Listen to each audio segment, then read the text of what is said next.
Gostaria então de saudar os irmãos com a graça e a paz de nosso Senhor e Salvador Jesus Cristo. Amém. Você que está nos assistindo também pelas redes sociais, seja muito bem-vindo. Irmãos, de ontem para hoje foi um período no qual nós ficamos com o coração apertado, né? De tantos vídeos que nós vimos, temos recebido ainda alguns vídeos aqui em Barra do Piraí, ali em Piraí também. E a gente fica com o coração apertado, fica triste de ver o que tem acontecido pela imprudência de homens gananciosos, de fato. E o que a gente pode fazer em relação a isso é orar, ser solidários, incluir a vida dessas pessoas, desses amigos, muitos irmãos também, provavelmente ali, em nossas orações, e pedir para que Deus guarde. Deus, ele permitiu que acontecesse, mas Deus preservou a vida de todos ali. Bens são adquiridos e a gente pode conquistá-los novamente, mas a vida é algo muito mais valioso do que bens, do que coisas. Então, nossos corações ficam gratos.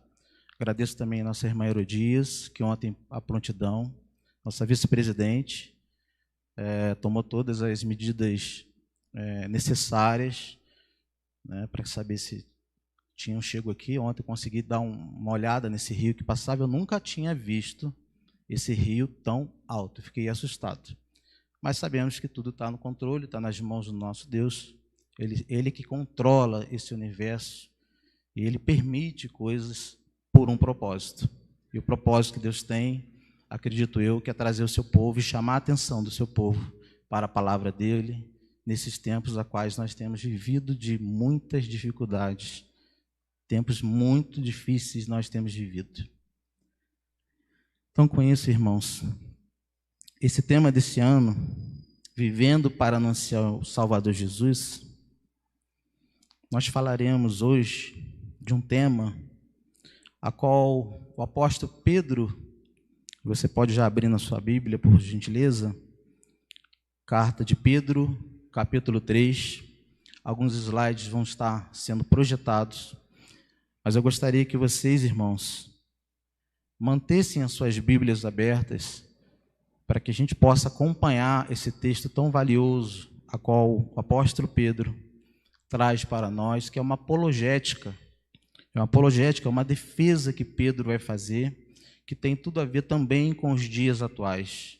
Tem a ver com tudo que nós temos vivido e temos visto.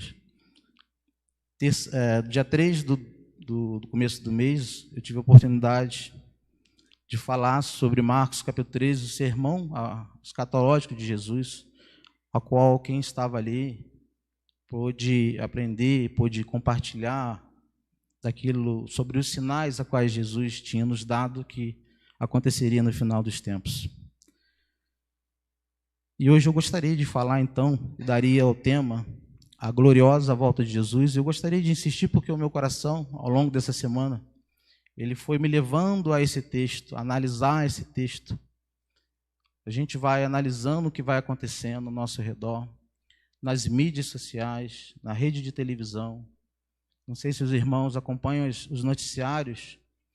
E um terremoto, por exemplo, que ocorreu lá nos Estados Unidos, nem os cientistas, com todas as tecnologias que eles haviam, conseguiram prever e devastou uma cidade inteira.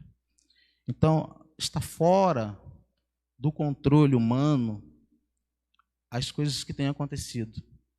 Está fora de controle. E isso são sinais a quais nós já falamos que aconteceriam. E hoje, de uma forma parecida, eu quero falar com vocês sobre uma coisa que tem incomodado muito os pregadores, que a despeito da pregação do evangelho que tem sido realizada por muitos e muitos enganosamente, de forma infiel, e que tem trago muitos adeptos por conta daquilo que eles têm oferecido. Então Pedro vai tratar aqui nessa carta sobre os falsos profetas. E vai falar sobre a segunda vinda de Cristo. Vai falar que ele virá, de fato ele virá. E Pedro vai, então, tratar a respeito disso. Eu quero fazer a leitura, após a leitura eu quero fazer uma introdução a respeito do que nós já falamos e depois entraremos então na exposição bíblica do texto de 2 Pedro, capítulo 3. Assim diz a palavra de Deus, a partir do versículo 1. Amados, esta é agora a segunda epístola que vos escrevo. Em ambas procuro despertar com lembranças a vossa mente esclarecida, para que vos recordeis das palavras que anteriormente foram ditas pelos santos profetas, bem como do mandamento do Senhor e Salvador ensinado pelos vossos apóstolos, tendo em conta, antes de tudo, que nos últimos dias virão escarnecedores com seus escárnios, andando segundo as próprias paixões, e dizendo: onde está a promessa da sua vinda? Porque desde que os pais dormiram, todas as coisas permanecem como desde o princípio da criação.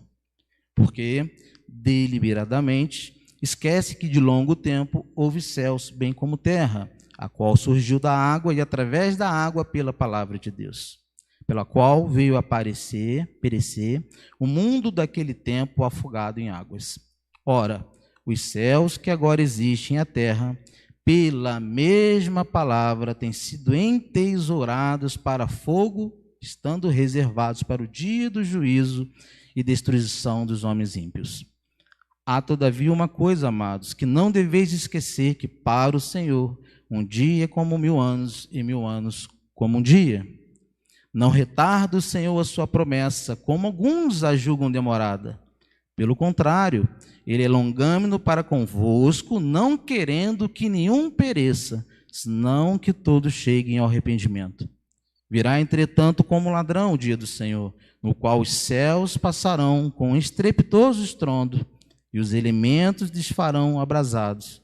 Também a terra e as obras que nela existem serão atingidas. Visto que todas essas coisas hão de ser assim desfeitas, deveis ser tais como os que vivem santo procedimento e piedade, esperando e apressando a vinda do dia de Deus, por causa do qual os céus incendiados serão desfeitos e os elementos abrasados se derreterão. Nós, porém, segundo a sua promessa, esperamos novos céus, nova terra, nos quais habita a justiça. Por essa razão, pois, amados, esperando essas coisas, empenhai-vos por serdes achado por ele em paz, sem mácula e irrepreensíveis, e tende por salvação a longanimidade de nosso Senhor, como igualmente o nosso amado irmão Paulo vos escreveu, segundo a sabedoria que lhe foi dada. Ao falar acerca desses assuntos, como de fato costuma fazer em todas as suas epístolas, nas quais há certas coisas difíceis de entender, que os ignorantes e instáveis deturpam, como também deturpam as demais escrituras para a sua própria destruição. Vós, pois, amados, prevenidos como estáis de antemão, acautelai-vos, não suceda que, arrastados pelo erro desses insubordinados, descaias da vossa própria firmeza. Antes, crescei na graça e no conhecimento de nosso Senhor e Salvador Jesus Cristo. A Ele seja a glória, tanto agora como no dia eterno. Amém. Seu Deus nosso, Pai, nós pedimos, Seu Deus, o Teu auxílio, ó Deus. Traga ao meu coração, Pai, sabedoria e iluminação do Espírito e habilita-me, Senhor Deus, para estar expondo as Tuas Escrituras. Senhor Deus, abre os corações. Senhor Deus, se há algo que interfira, Senhor Deus, dessa mensagem ser falada, sendo pregada, ou que essa mensagem venha, Senhor Deus, entrar aos corações de todos aqui que estão presentes, e aqueles que estão ouvindo, que ouvirão ainda essa mensagem, que há algo, Senhor Deus, se há algo que atrapalhe, que o Senhor, em nome de Jesus, repreenda. Porque precisamos, Senhor Deus, estar cautelados, precisamos estar preparados para a sua vinda que é iminente, ó Deus. Prepara o nosso coração, prepara a nossa vida, Senhor Deus, e prepara teu servo para que eu possa estar expondo. Eu peço assim, em nome de Jesus, a tua graça, em nome de Jesus. Irmãos, na primeira vinda do nosso Deus, do nosso Senhor Jesus, ele veio para se esvaziar.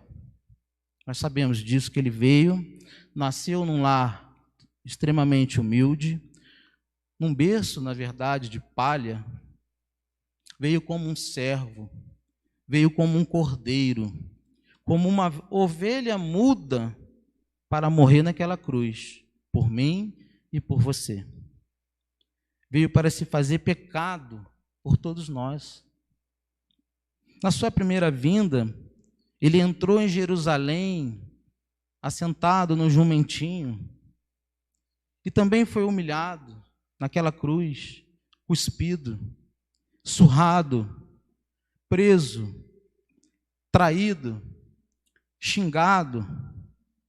Agora, na sua segunda vinda, ele virá como rei exaltado, como Senhor dos senhores, como juiz de toda a terra, virá como o leão da tribo de Judá, assentará no trono para julgar todas as nações, e a palavra vai dizer que todo joelho se dobrará diante dele. Todo joelho se dobrará diante do nosso Deus quando Jesus voltar. A segunda vinda de Cristo, meus irmãos, é então a coisa mais esperada por todos nós cristãos. É a maior de todas as esperanças que nós temos. E por fato, a vinda do nosso Senhor é a consumação de toda a história da igreja militante, passará a ser triunfante nos céus, onde não haverá mais dor, não haverá mais calamidade, nem tristeza, nem terremoto, nem fome. E uma lágrima haverá lá. A segunda vinda de Cristo será então o último e o mais importante capítulo da humanidade. E essa verdade, ela está fartamente documentada nas Escrituras. Tanto é que no Velho Testamento há mais de 1.800 profecias relacionadas à segunda vinda de Cristo. Muito mais do que a primeira vinda. E no Novo Testamento, mais de 300 vezes é apresentada essa gloriosa segunda vinda de Cristo. Apenas o livro de Filemão, 2ª e 3ª João, não falam sobre a segunda vinda de Cristo. Portanto, irmãos, é muito importante saber que Jesus voltará. Jesus não está voltando. Jesus voltará, porque Jesus não está fazendo uma viagem a qual ele voltará. Ele vai vir, está vindo. Não, Jesus afirmou, eu vou voltar, e ele virá. Como então, a título de introdução ainda, ele voltará? Primeiro, ele voltará de forma pessoal, pessoalmente. Atos capítulo 1, versículo 9 e 11 diz: E lhes disseram, varões galileus, por que estáis olhando para as alturas? Esse Jesus que dentre vós foi assunto aos céus, virá do modo como viste subir, ou seja, será uma vinda pessoal. Assim como Jesus subiu aos céus, assim ele aparecerá novamente. Ele voltará da mesma forma que ele subiu aos céus. Segundo lugar, sua vinda será visível. Apocalipse capítulo 1, no versículo 7a. Eis que vem com as nuvens e todo olho o verá, até quanto os transpassaram. Ou seja, será uma vinda notória, pública, irrefutável. Ele virá nas nuvens. Terceiro lugar, sua vinda será audível. 1 Tessalonicenses, capítulo 4, versículo 16. Porquanto o Senhor mesmo, dado a sua palavra de ordem, ouvida a voz do arcanjo e ressoada a trombeta de Deus, descerá dos céus, e os mortos em Cristo ressuscitarão primeiro. Ou seja, não apenas visível, mas também notoriamente audível.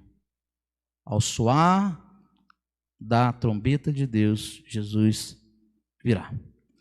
Quarto lugar, sua segunda vida será repentina, como abrir e fechar dos olhos, como 1 Coríntios, capítulo 15, 52a.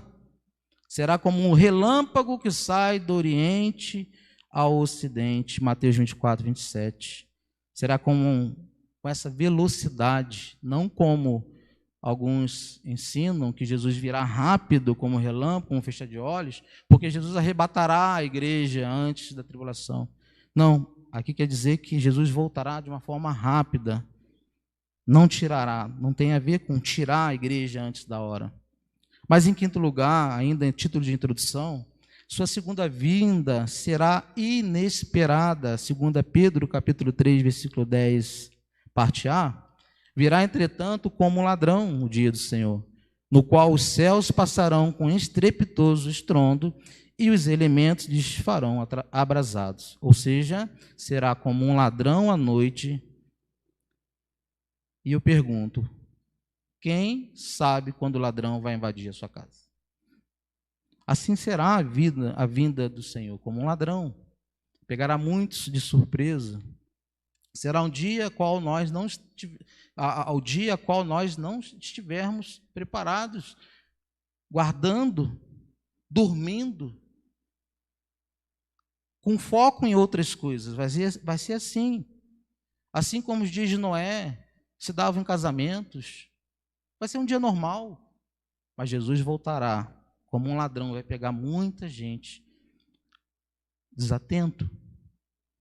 Muita gente está dormindo nesse tempo de tanta dificuldade, mas também de tantos sinais nunca jamais visto, com um nível crescente e absurdo dos sinais.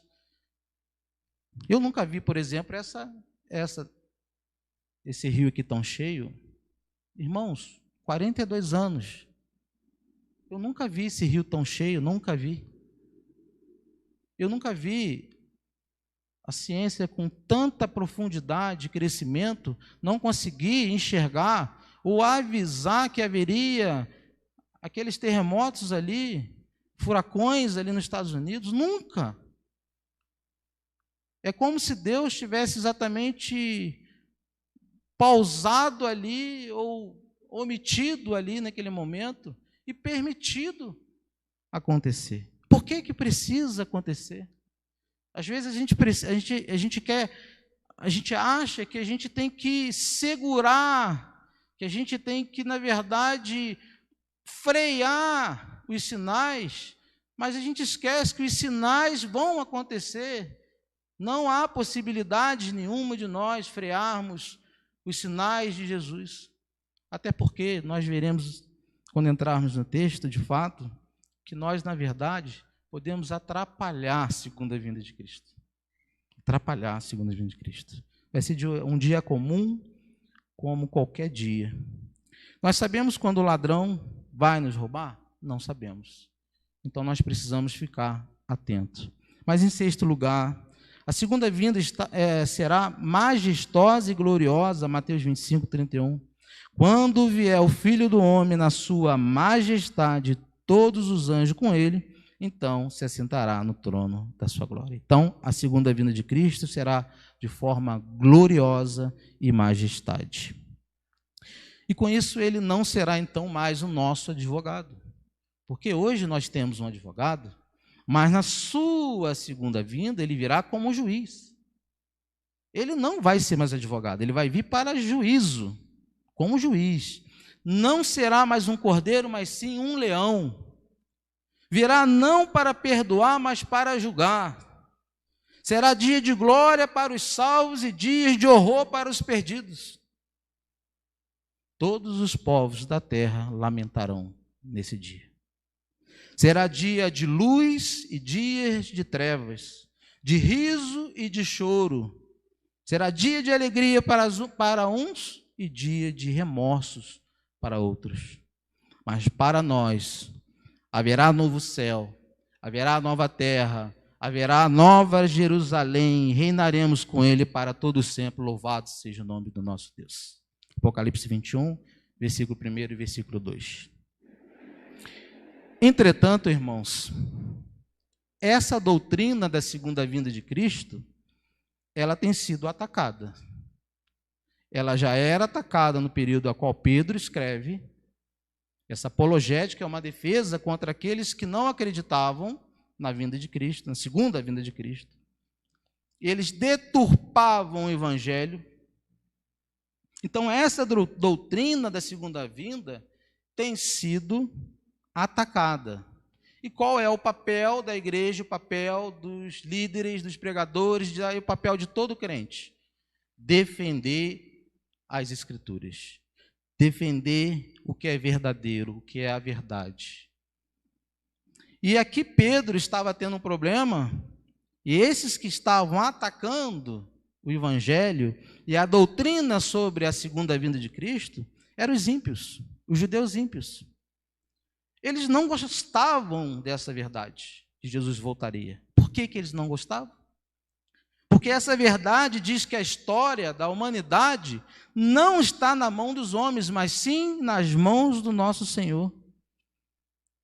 Eles não gostam porque está nas mãos do poderoso, não está na mão dos poderosos, não está na mão dos ricos, não está na mão dos cientistas, a consumação das coisas.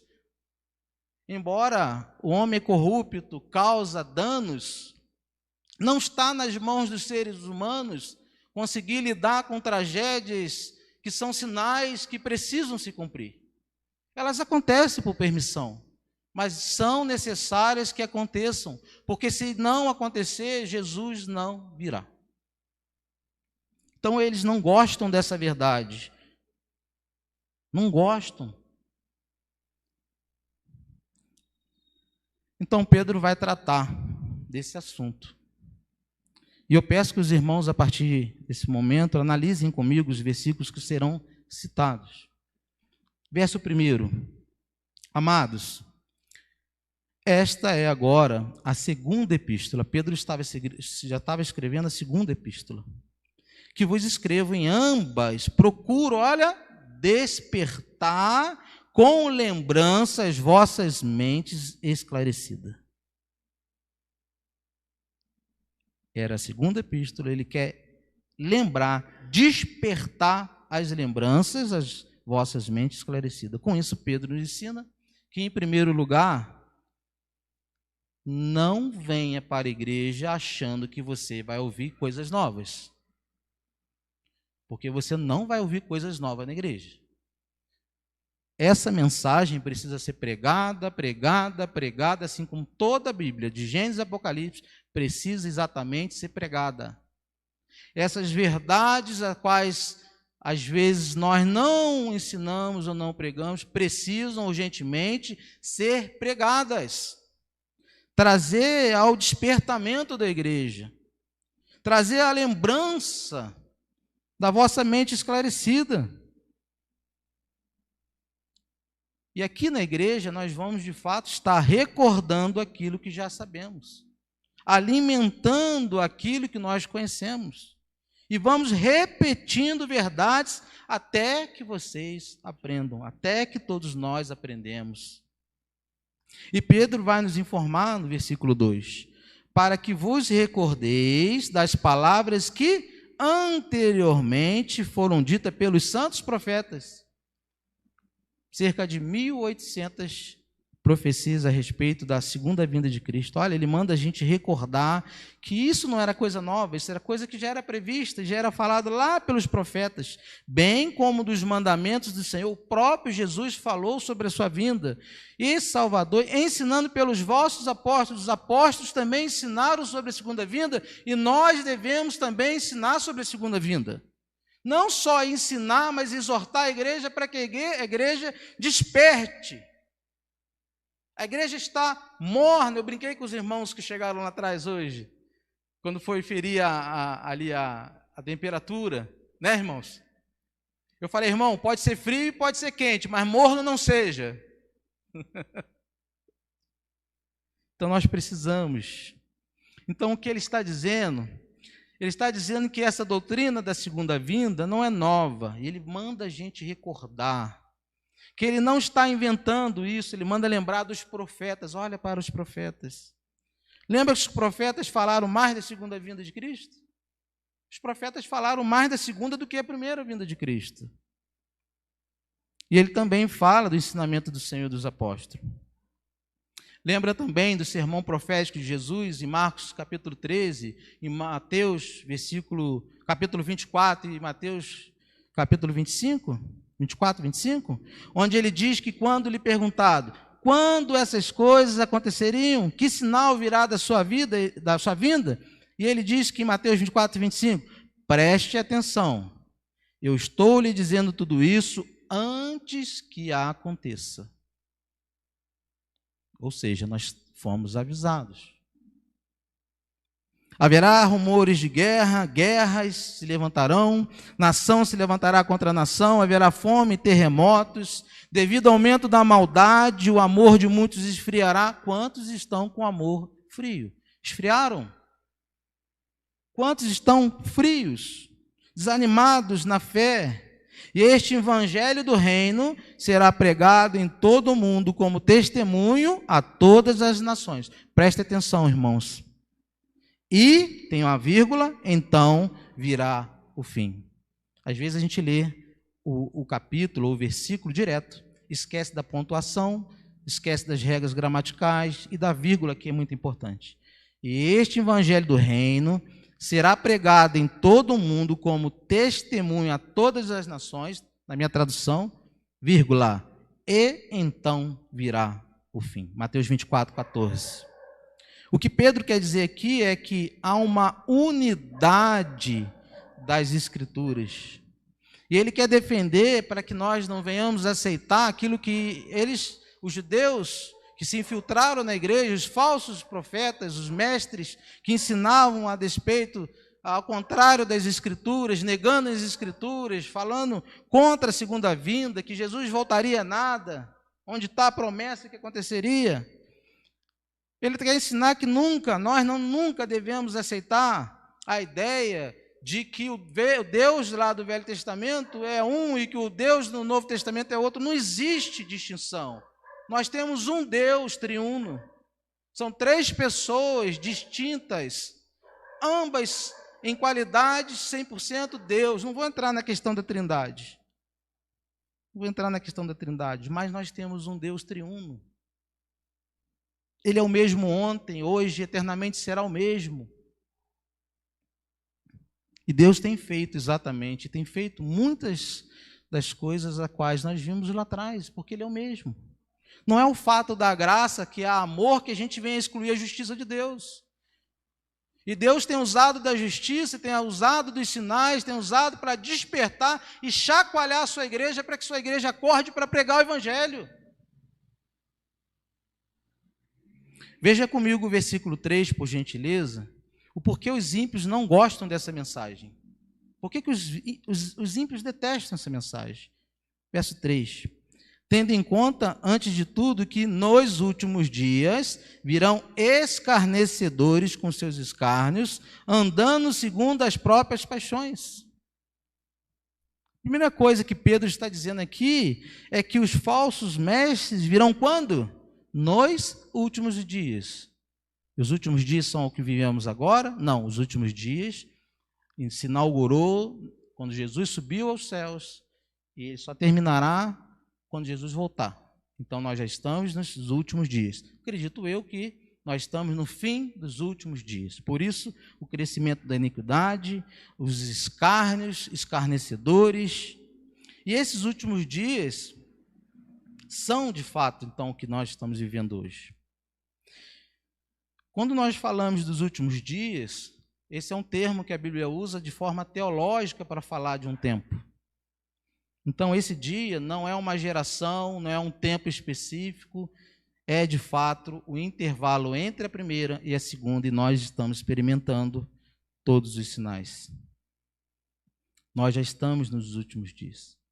E é por isso que o primeiro sinal que Jesus disse que devemos observar é para acautelai-vos dos falsos profetas, que vos apresentam disfarçados em ovelhas, mas por dentro são lobos roubadores. Mateus 7,15. Ele manda a gente acautelar, ter cautela daquilo que a gente ouve, daquilo que a gente segue. Irmãos, semana passada também tivemos uma notícia, não sei se os irmãos já estão sabendo, de um pastor, um líder muito influente, de uma igreja muito grande. Ele disse que simplesmente a Bíblia precisa ser reescrita. reeditada. Porque a Bíblia, ela é preconceituosa, machista. Vocês acreditam nisso? E ali foi instaurado o conselho para poder disciplinar aquele pastor, e aquele pastor, sabe o que ele fez? Não pediu perdão, não. Ele simplesmente anunciou que manteria a posição que ele tem. E sabe o que aconteceu? E sabe o que vai acontecer? Essa igreja, ela não vai minguar, ela vai crescer mais. Ela vai crescer mais. Porque Paulo já tinha falado que nos últimos dias nós teríamos, muitos teriam comichões nos ouvidos, não iam gostar de ouvir essas verdades, não iam gostar de ouvir a sã doutrina e procurariam o mestre conforme a sua própria vontade. E as pessoas estão buscando nesses falsos profetas aquilo que eles querem ouvir nesse tempo de crise. E a igreja, de forma, com certeza vai abrir, a igreja o protegeu, acolheu, e ele está pregando aquilo que as Escrituras condenam. Aquilo que Pedro fala, aquilo que Jesus já nos ensinou, aquilo que os profetas já nos ensinaram. Eles vão vir, eles vão pregar, eles vão entrar no seu meio, eles vão vir como se fossem ovelhas, mas são lobos devoradores. E Pedro também está nos ensinando que quando a doutrina está errada, a vida também está errada. O verso 3 diz que como os seus escárnios, ou seja, eles são escarnecedores, eles vêm andando segundo as próprias paixões. Por que isso? Porque a teologia, ela determina a nossa ética. Ela que determina a nossa ética. Ninguém pode ser um herege e ser um santo ao mesmo tempo. Ou ele é um, ou ele é outro. Não se pode ter uma doutrina errada e ter um comportamento certo. Não pode. É por esse motivo que os falsos mestres possuem uma teologia ruim, uma doutrina ruim, uma ética ruim, e têm conquistado adeptos. Dá para acreditar nisso? Qual o problema desses falsos mestres que Pedro encontrou, enfrentou e que nós vamos enfrentar e estamos enfrentando? Basta olhar para a igreja brasileira. A igreja na Europa já fechou as portas, estão se fechando. E olha para a igreja brasileira, o que nós estamos ouvindo e vendo e assistindo e aprendendo quando a gente abre num canal de televisão, quando a gente assiste no YouTube. Quanta coisa que não está na palavra de Deus. Uma doutrina ruim e uma ética ruim. Vamos lembrar o que Pedro está tratando aqui então da segunda vinda de Cristo. Quais são os seus erros? Quais são os seus problemas? O problema do falso mestre. Confira comigo o verso 4, por gentileza. E dizendo, onde está a promessa da sua vinda? Ele está fazendo uma pergunta aqui, esse falso profeta. Porque desde que os pais dormiram, todas as coisas permanecem como desde o princípio da criação. Notem que ele está negando a segunda vinda de Cristo. Eles estão colocando em xeque-mate a veracidade da palavra de Deus, como se ela não fosse suficiente, como se ela não fosse a palavra de Deus, e coloca em xeque que não vai acontecer. Fala que a Bíblia ela tem erros e precisa ser reescrita novamente. Tem cabimento?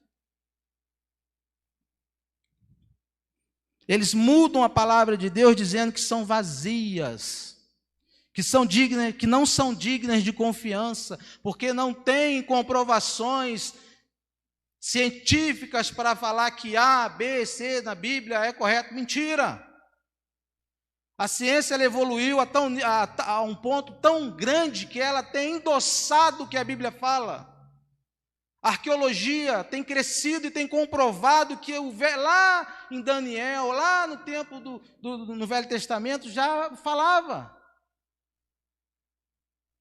Porque ela é a palavra de Deus, ela é viva, e ela vai continuar em rota, e ninguém vai conseguir pará-la.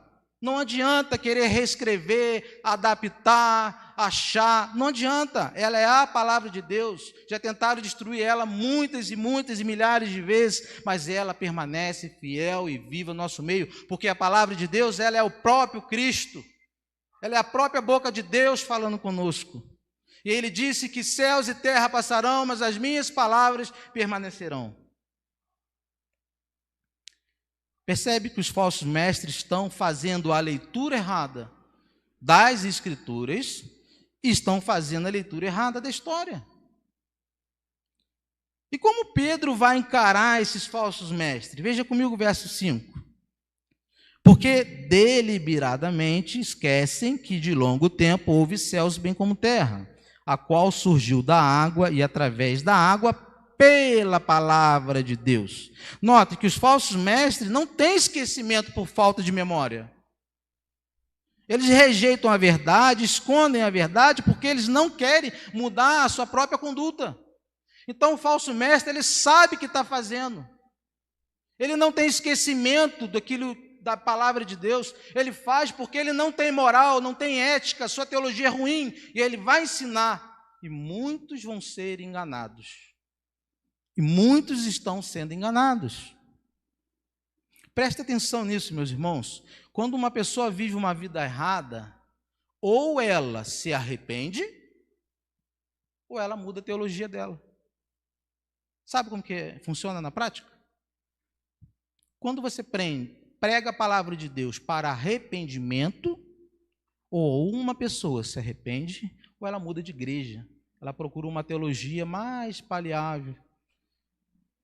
Uma teologia que ela é aceitada, uma teologia a qual não existe conceito de pecado, uma teologia que não existe conceito de inferno. Ela muda simplesmente. E ele faz isso para justificar o quê? O comportamento errado dele. Ele não quer mudar, não quer se arrepender, então ele muda de lugar. Como eles não querem mudar de vida, eles continuam em suas paixões. Como eles não querem se arrepender, eles começam a dizer que não haverá juízo. Não haverá juízo. E outro motivo que tem crescido, meus irmãos, são os adeptos universalistas ou da graça barata, justificando o capítulo 3, versículo 16, de João, que fala que Deus amou o mundo de tal maneira. Quando ele pega a palavra todos, esses adeptos da teologia universalista vai dizer que Deus amou o mundo e por ele ser amor, ele não pode rejeitar. E a palavra todos é todos sem exceção. E isso vai mais longe. Porque eles chegam a pregar que por Deus ser amor, não precisa falar de pecado, não precisa falar de correção, não precisa falar de exortação, então tudo está muito bem. E outra, o pior de tudo, que Satanás também vai ser salvo. Porque ele é amor. No último dia do juízo, ele vai perdoar até o próprio Satanás. E tem quem creia nisso, meus irmãos. E aqui em Barra tem muitos que acreditam nisso. E tem muito crente acreditando nisso. Por que estão acreditando nisso? É mais fácil, né? Um cristianismo que não tem que carregar cruz, que não busca santificação, não busca arrependimento dos seus pecados, é fácil.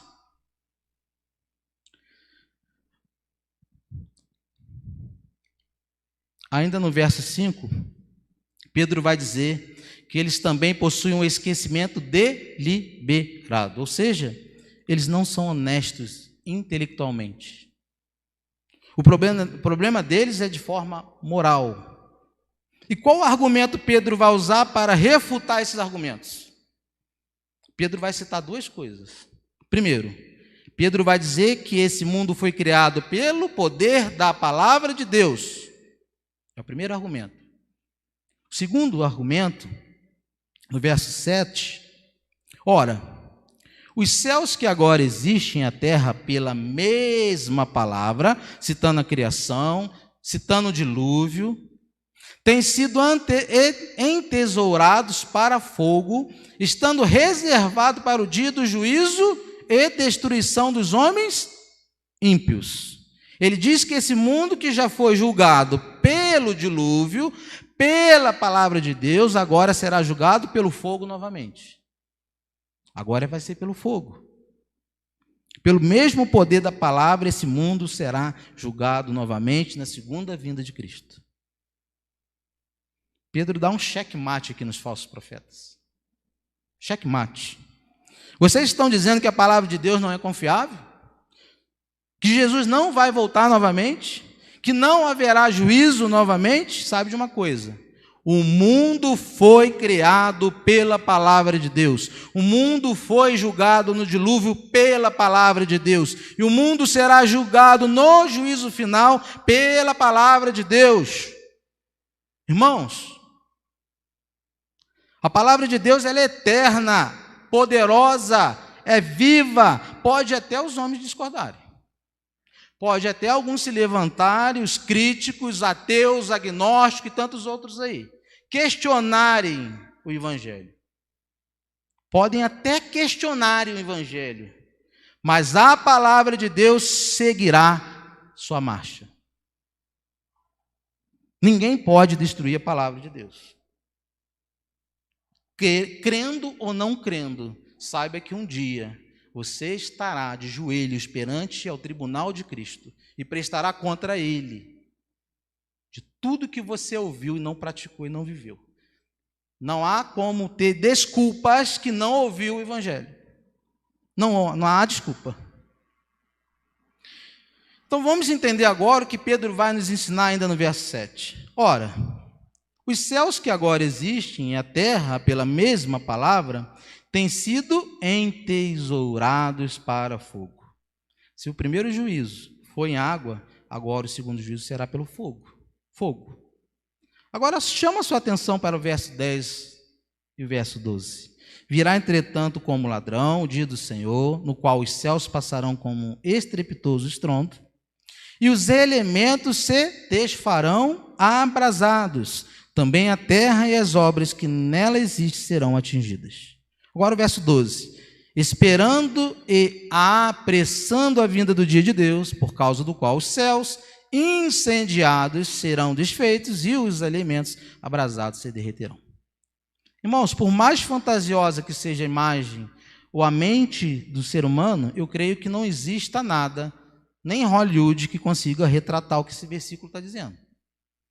Nem o filme de 2012 que nós assistimos lá atrás, que a gente vê a destruição, terremoto, né, e tantas outras coisas, ninguém nunca jamais conseguirá retratar como será a segunda vinda de Cristo. Nós vimos ano passado, 2020, que lá na Austrália, aqueles incêndios que tiveram lá, mataram para mais de 3 bilhões de animais, vocês sabiam? Principalmente os coalas. Os coalas. Sabiam que aqui no Brasil houve, só no ano 2020, houveram mais de 44 mil incêndios apenas no estado do Amazonas, do Pantanal? 2020. Pergunta: já imaginou um incêndio global? Já imaginaram um incêndio a nível global? Já imaginou um incêndio onde os céus começam a derreter, as colunas começam a pegar fogo? Começam a ser abaladas, onde o teto começa a cair, os elementos se derretendo. Já imaginaram essa cena que está descrita no verso 10? Também a terra e as obras que nela existem serão atingidas. Prédios, edifícios, carros, casas, apartamentos, tudo que o homem mudou, montou, construiu, sendo queimado, sendo derretido na segunda vinda. Qual era a pergunta, então, dos falsos mestres para questionar a palavra de Deus? Verso 4. Onde está a promessa da sua vinda? Era essa a pergunta. Mas essa pergunta também, irmãos, não são apenas, e não era apenas dos falsos mestres. Elas são algumas perguntas que até mesmo os crentes fazem. Até muito crente faz. Tem crente que não acredita que Jesus vai voltar. Quem nunca ouviu que Jesus está demorando? Jesus está demorando. Não vai voltar nada, não. Isso aí já aconteceu, ou isso aí é historinha da carochinha, isso aí é fábula judaica. Ou quem não escutou ainda, que não quer que Jesus volte agora. Eu já. Tem gente, crente, que diz que não quer que Jesus volte agora. Conheci uma irmã de 80 anos, irmãos. Falei, irmã, o negócio está ficando muito difícil, né? Falei, olha, eu todo dia, quando eu oro, eu falo, Jesus, volta logo, por favor. Volta, porque o negócio está ficando muito difícil aqui nessa terra. A irmã falou para mim assim, falou assim, não, irmão, eu tenho muito para viver nessa vida ainda, tem muita coisa boa para viver nessa terra. Irmãs, o que tem de bom para se viver nessa terra? A única coisa de boa que tem para se viver nessa terra é viver já o reino de Cristo, porque nós já participamos do reinado de Cristo. Fora isso, nós não temos mais nada de bom. A Bíblia fala que nós somos forasteiros, nós não somos dessa terra, não somos desse mundo. O que tem de bom para a gente aqui nessa terra? Pecado. Como pode eu ansiar tanta vinda de Cristo para morar nos céus com o nosso Deus sem sofrimento e ficar preso aqui nessa terra? E como Pedro então responde essas perguntas aqui? Olha a resposta de Pedro. Verso 8. Há todavia uma coisa, amados, que não deveis esquecer, que para o Senhor um dia é como 1000 anos e 1000 anos como um dia. O que isso quer dizer? A maneira de Deus lidar com o tempo é diferente da nossa. Porque Deus, ele não participa, ele não está no tempo, ele é atemporal. Deus é eterno, ele não participa de tempo.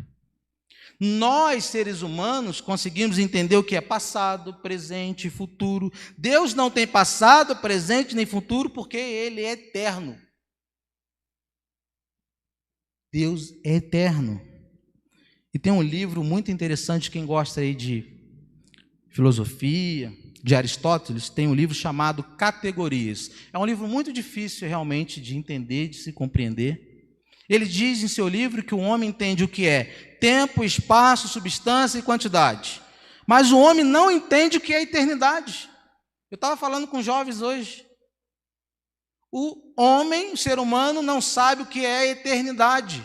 Porque veja comigo, se eu tiro 100 anos de 900 anos, quantos anos sobram, irmãos? Eu tiro 100 anos de 1000 anos, fica quantos anos? 900 anos. Se eu tiro 500 anos de 1000 anos, quantos fica? Nós entendemos. Agora, se eu tiro 100 anos de uma eternidade, quanto tempo fica? Se você tira 1000 anos de uma eternidade, irmãos, quanto fica? Se eu tiro 1 milhão de anos da eternidade, quanto tempo fica? Uma eternidade. Uma eternidade. E Pedro dá uma outra resposta aos falsos mestres. E ele responde, por que Jesus ainda não voltou? Olha o verso 9 comigo, por gentileza. Não retarda o Senhor a sua promessa, como alguns a julgam demorada. Pelo contrário, ele é longânimo para convosco, não querendo que nenhum pereça, senão que todos cheguem ao arrependimento. O que Pedro está dizendo é que essa longanimidade, que é um atributo exclusivo de Deus, é para que ninguém pereça, mas seja salvo. Agora veja que Pedro não está ensinando universalismo, nem a supergraça, não, ele não está ensinando isso. Preste atenção que Pedro não está ensinando que Deus espera que todos os homens, sem exceção, serão salvos. A sua vontade é que todos sejam, mas esse todos aqui é o seu povo. Então esse todos aqui, como João 3,16, não é todo mundo, porque se fosse todo mundo seria salvo. Esse todos aqui é o povo eleito, escolhido de Deus, selado pelo nosso Deus. Repare para que ele fala no verso 9. Ele é longânimo para quem? Convosco. O que significa isso? significa que Deus tem um povo exclusivo. Significa que Deus elegeu o seu povo antes da criação do mundo, por aqueles que Jesus morreu na cruz. Mas esse povo precisa ser chamado para o Evangelho. E esse povo tem que ser chamado pelo Evangelho através da proclamação e da pregação do Evangelho. E Deus é tão longânimo que Ele está dando uma oportunidade para você que está aqui hoje e para você que está nos assistindo também. Deus é longânimo. Ele diz em Isaías 33:11 que Deus não tem prazer na morte do ímpio, mas em que o ímpio se converta do seu caminho e viva. Mas alguém pode perguntar, se vai demorar, ou eu preciso esperar para que as pessoas se convertam por causa da longanimidade de Deus, então eu posso ficar tranquilo, não preciso fazer nada, então eu posso ficar esperando, pois a volta dele não depende de mim? Será? Será? Nós podemos pensar assim? Sabe por que nós não podemos pensar dessa forma? Primeiro, porque ninguém sabe a hora da sua vinda, vai vir como um ladrão, verso 10. Porque já estamos nos últimos dias, Jesus já está reinando. E terceiro, porque você não terá desculpas que não ouviu a palavra de Deus, que é o método para a salvação. Até o apóstolo Paulo esperava a vinda de Cristo no seu tempo. E há quem acredite que na igreja ali de Atos, eles vendiam seus bens, doavam seus bens, não faltava nada, porque também aguardavam a vinda de Cristo. Não tinham por que ficar apegado às coisas materiais. É uma das possibilidades teológicas, meus irmãos, que faz sentido. Não se apegavam porque acreditavam que Jesus voltaria. Por que nós também, então, não esperamos a volta e não nos consertamos com o nosso Deus? Porque estamos dormindo, brincando, mornos, não vou usar a palavra frio, mornos. Precisamos levar Deus a sério, meus irmãos, muito sério. Não durma, não espere, reflita, olhe para os sinais da segunda vinda, está aí evidente, crescendo cada vez mais. Aguarde, busque a sua vinda todos os dias, acerte sua vida com Ele, antes que Ele chegue e você seja pego de surpresa. E esse dia da vinda de Cristo, da volta de Jesus, da vinda de Jesus, pode acontecer para nós hoje, vocês sabiam disso? Porque nós estaremos diante do trono de Deus quando nós fecharmos nossos olhos. E se nós não podemos acrescentar nem sequer um cabelo, nem um fio de cabelo, nem um dia na nossa vida, nós não sabemos nem o que vai acontecer daqui 10 minutos, daqui 1 minuto. Jesus pode voltar para nós hoje. Você está preparado?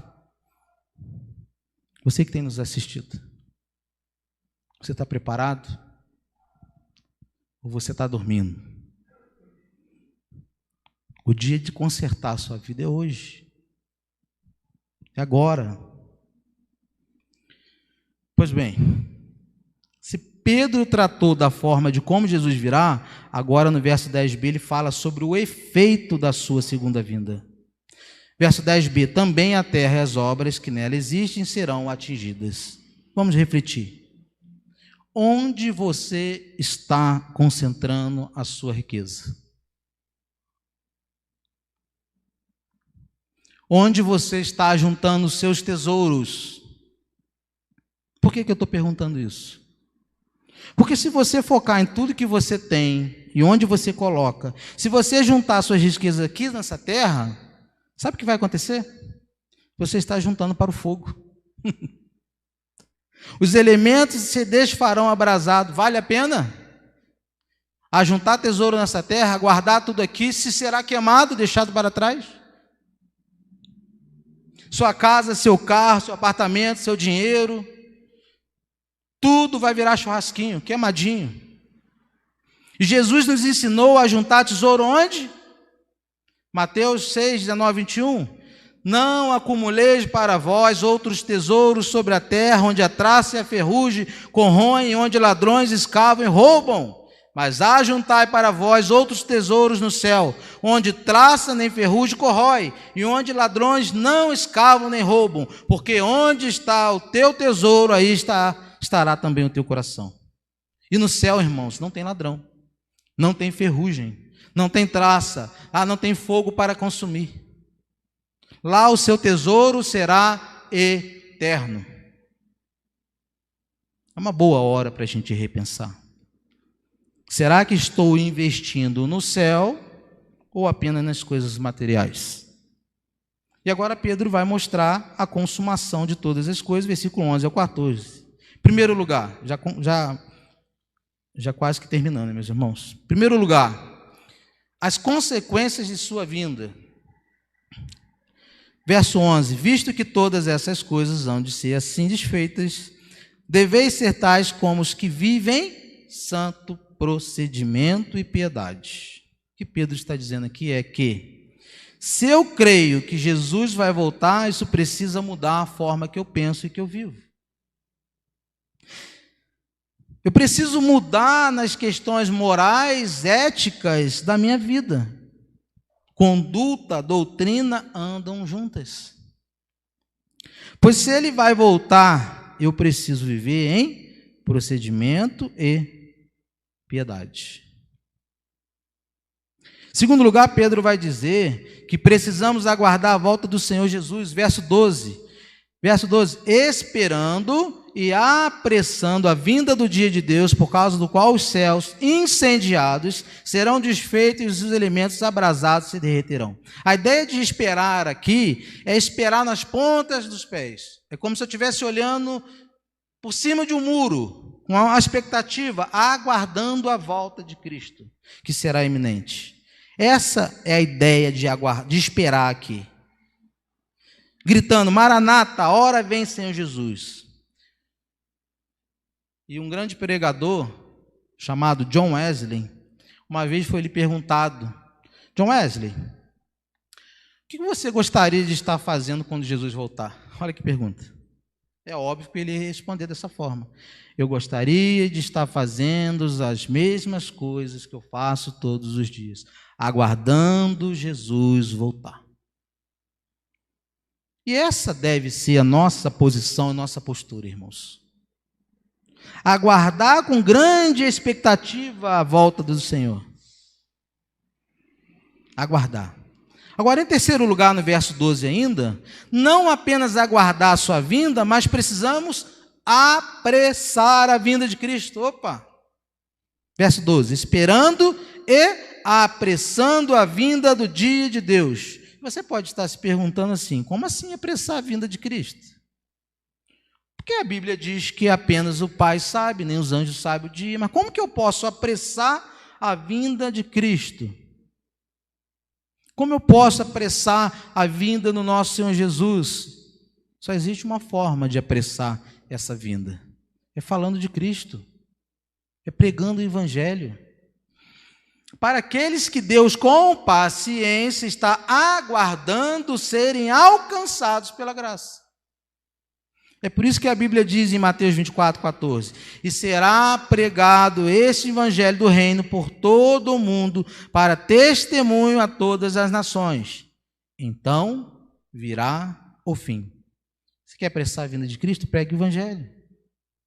Precisamos pregar o evangelho.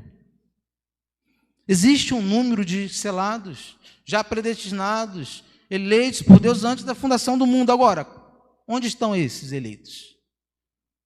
Que se Jesus não voltou ainda, é porque tem gente precisando ouvir o Evangelho.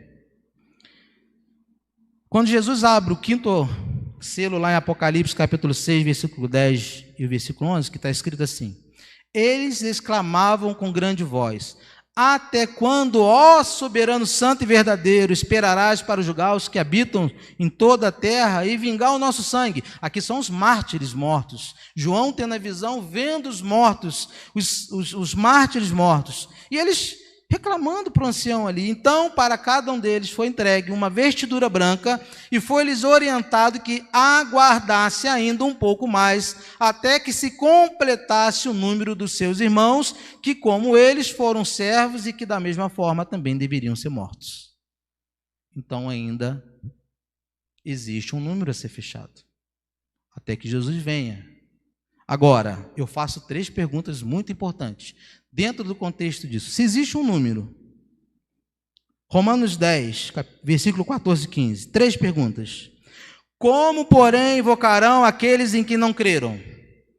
E como crerão naquele de quem nada ouviram?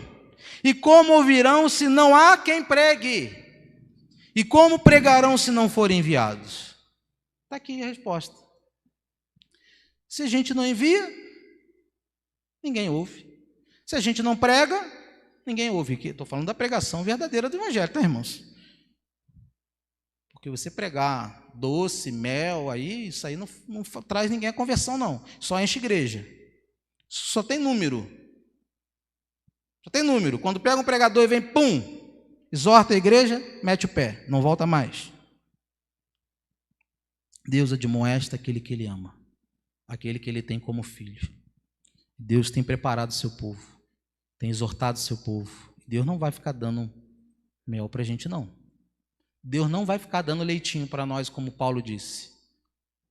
Nós já passamos da hora, 2000 anos de cristianismo, de pregações, e não mudam. Precisamos enviar. Precisamos pregar. Porque o método da salvação do ser humano está em crer. Se você não prega e que ele não crê, não escuta, ele não crê, ele não tem fé, não pode ser salvo. Deus está dando ali o presente, porque a salvação é graça, mas aquele que Deus predestinou para a salvação, às vezes, depende da pregação do Evangelho. E se não tem quem crê, quem pregue?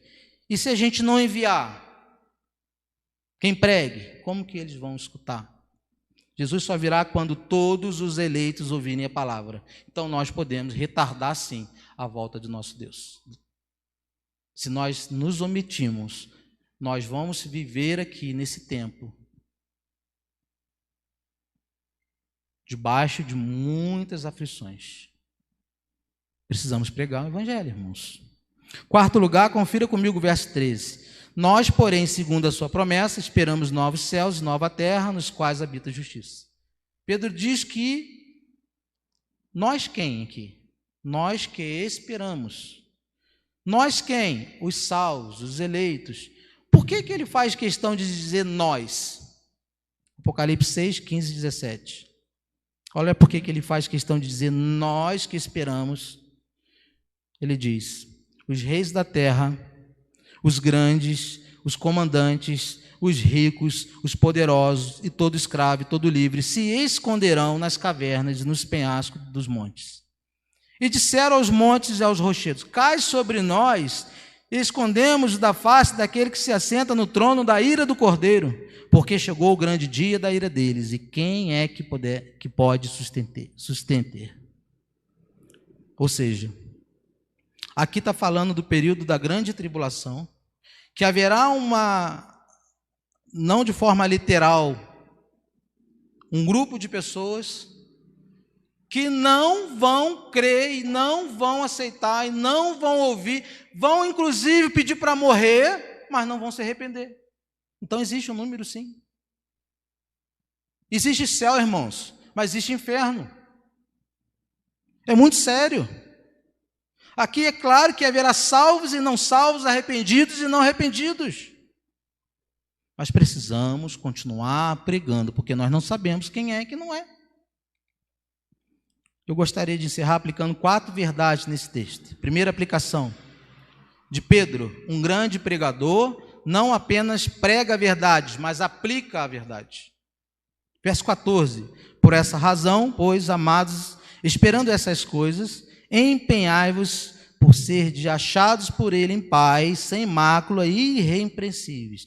Por essa razão é a consequência. Estas coisas quais? A segunda vinda. Ser achado como? Em paz, sem mácula e irrepreensíveis. É isso que Jesus espera de nós quando ele voltar. E mais que isso, segunda aplicação, aceite a verdade de Deus.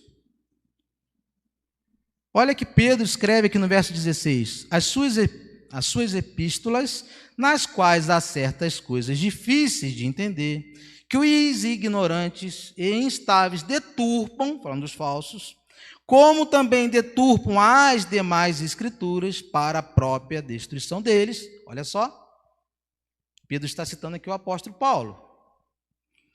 Pedro está dizendo que as coisas são difíceis de entender, mas são verdadeiras. E os falsos mestres estavam deturpando. E tem pessoas que, por não conhecer, pregam coisas que não deveriam pregar, porque estão deturpando, porque acham que é difícil. Apocalipse, por exemplo, é um livro histórico, mas ele está lá, foi canonizado pela igreja. Por que não se fala de Apocalipse? Medo? Isso é um livro da vitória da igreja, meus irmãos. É um livro da história da igreja vencedora.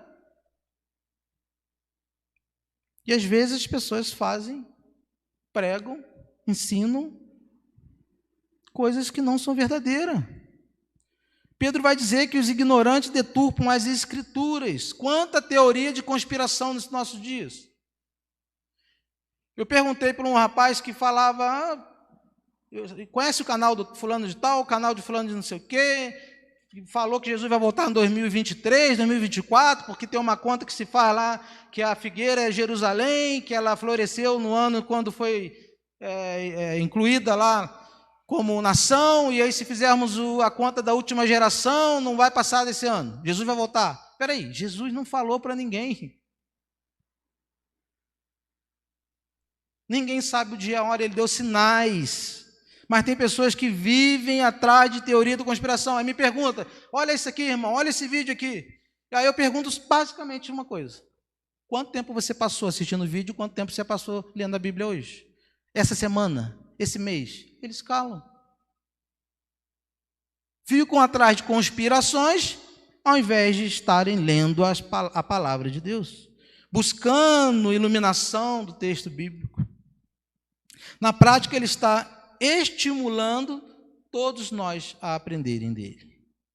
Se não conhecemos, não devemos deturpar as escrituras. Peça ajuda, faça um discipulado, participe da escola bíblica dominical, faça um curso teológico, estude, mas não faça como os falsos profetas que estão ao nosso redor, ensinando heresias, igrejas totalmente pintadas de preto, com iluminação, com fumaça. Você entra lá, quem já teve uma juventude na balada aí, os jovens, por exemplo, vai achar que está dentro de uma balada gospel. Irmão, é sério.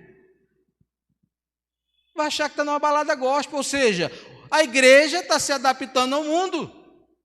A igreja está mudando apenas de endereço. Sabe por que eu estou nessa igreja aqui, irmãos? Porque eu creio no que é pregado aqui. E eu falo isso de todo o meu coração. Senão não estaria aqui não. Eu estou aqui porque eu sei que aqui tem palavra. Aqui tem pregação, aqui tem doutrina, aqui tem ensino.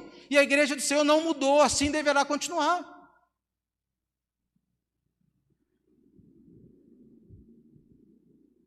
Deus continue abençoando nosso pastor Zé, pastor Jacó e toda a liderança. É difícil, irmãos? Mas é verdade, nós precisamos pregar. E precisamos acautelar, ter cautela, porque eles estão aí. Terceira aplicação, rejeite o engano, povo de Deus.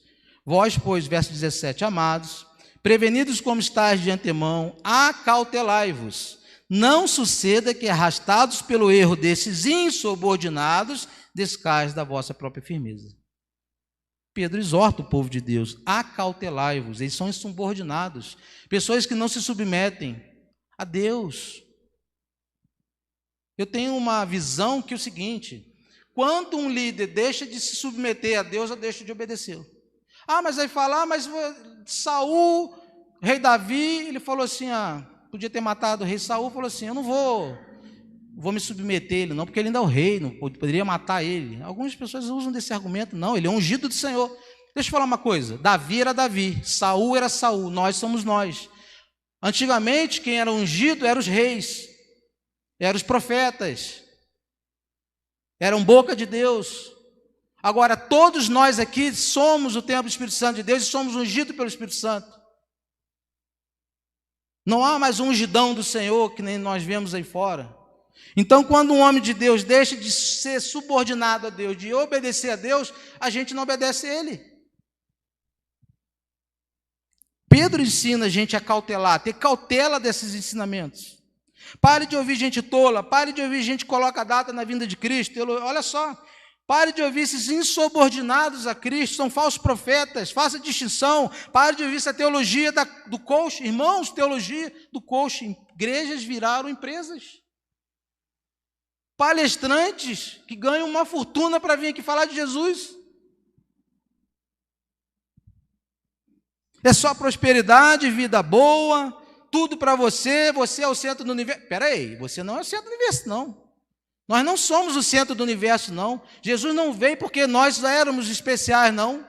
Jesus veio para cumprir o que o Pai queria. Ele se esvaziou fazendo Deus, para agradar a Deus. Pare, meu irmão, senão você vai cair, vai se desviar, vai virar um incrédulo. Quarto e último, aplicação de Pedro, verso 18. Antes, crescei na graça e no conhecimento de nosso Senhor e Salvador Jesus Cristo. A Ele seja a glória, tanto agora como no dia eterno. Antes de quê? De escutar bobagem, cresça na graça de Deus e no conhecimento. Em resumo, ele está dizendo: estude a Bíblia, que a vida de vocês vão ser melhor. Vocês vão ser mais maduros, vocês vão ter discernimento. Vocês não vão ser levados por cegos. Estude a Bíblia, que seu conhecimento vai ser melhor.